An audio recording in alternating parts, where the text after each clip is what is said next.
So in this video, I'm going to show you how to sync files between Bluebeam and Autodesk.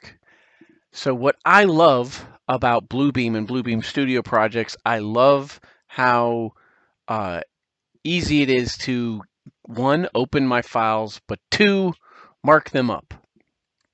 So what I'm going to do is I'm just going to open up my number 5 floor plan here, and I'm going to mark it up.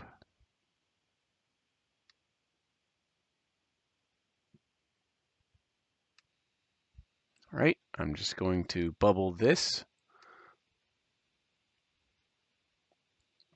and I'm going to save it, and I'm going to close it. I'll check it back in. All right, so I've edited this number 5 floor plans. So now what we're going to do is we are going to copy the files in this approved folder from Bluebeam to Autodesk using 360 Sync.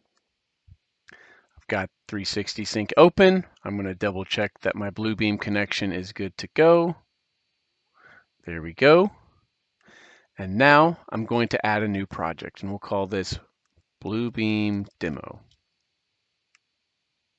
I'm going to add a mapping, and this time I'm going to choose Bluebeam as my source and Autodesk as my destination.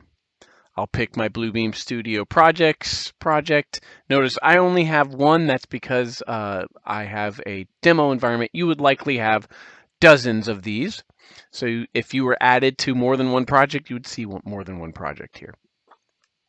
Now I'm going to choose that approved folder. I'm going to hit save. And now I'm going to choose where I want these files to be copied to. We're going to go to Evolve. We're going to pick our project.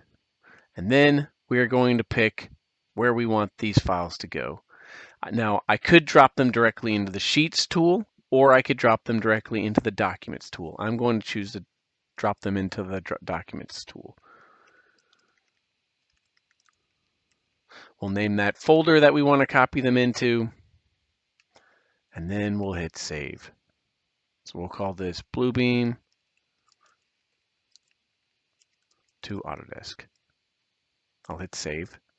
And now, if I just want to run this right now, I can hit play, or I can schedule it to run whenever I want, as many times a week as I want. But I just hit play, and so now we're just going to wait for that file to copy up to Autodesk. All right, it's taken a couple minutes, but as we can see, we've got that 5 floor plans file that we just uploaded. It's 207 kilobytes. Now let's double check that it's in Autodesk. Okay, so we're going to come over here to our Autodesk project. We'll open that 5 floor plans file, and since we added that markup, we should see it somewhere right over here. Once this file loads in, we'll see that red bubble. Boom. There we go. There you have it. Super easy to set up a sync between Bluebeam Studio projects and Autodesk. Took me less than 5 minutes to do this.